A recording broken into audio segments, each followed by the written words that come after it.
నీ story first time నీ life లో ఒక ఒరిజినల్ స్టోరీ రా. You are my brother from another mother. ఎన్ని పైసలైనా సరే నేను ఖర్చు పెడతా.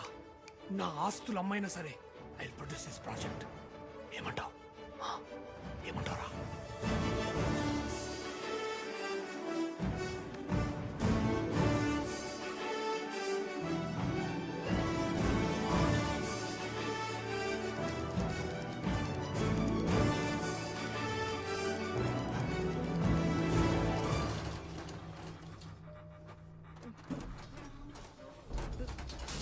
ఏ ముసల్దానా, ఎండినాకు చెట్టును పట్టుకుని వేలాడుతున్నట్టు ఇంకెన్నాళ్ళు చెప్పు. నీ ఫ్యామిలీలో అందరూ చచ్చిపోయారు, నువ్వు ఒక్కదానివే ఒంటరిగా ఉన్నావు. చిరాకేయట్లేదా? నువ్వు కూడా చచ్చిపోవచ్చుగా. సపోజ్ ఇప్పుడు నేను ఇంటికి వచ్చి నీ గొంతు పిసికి చంపేస్తే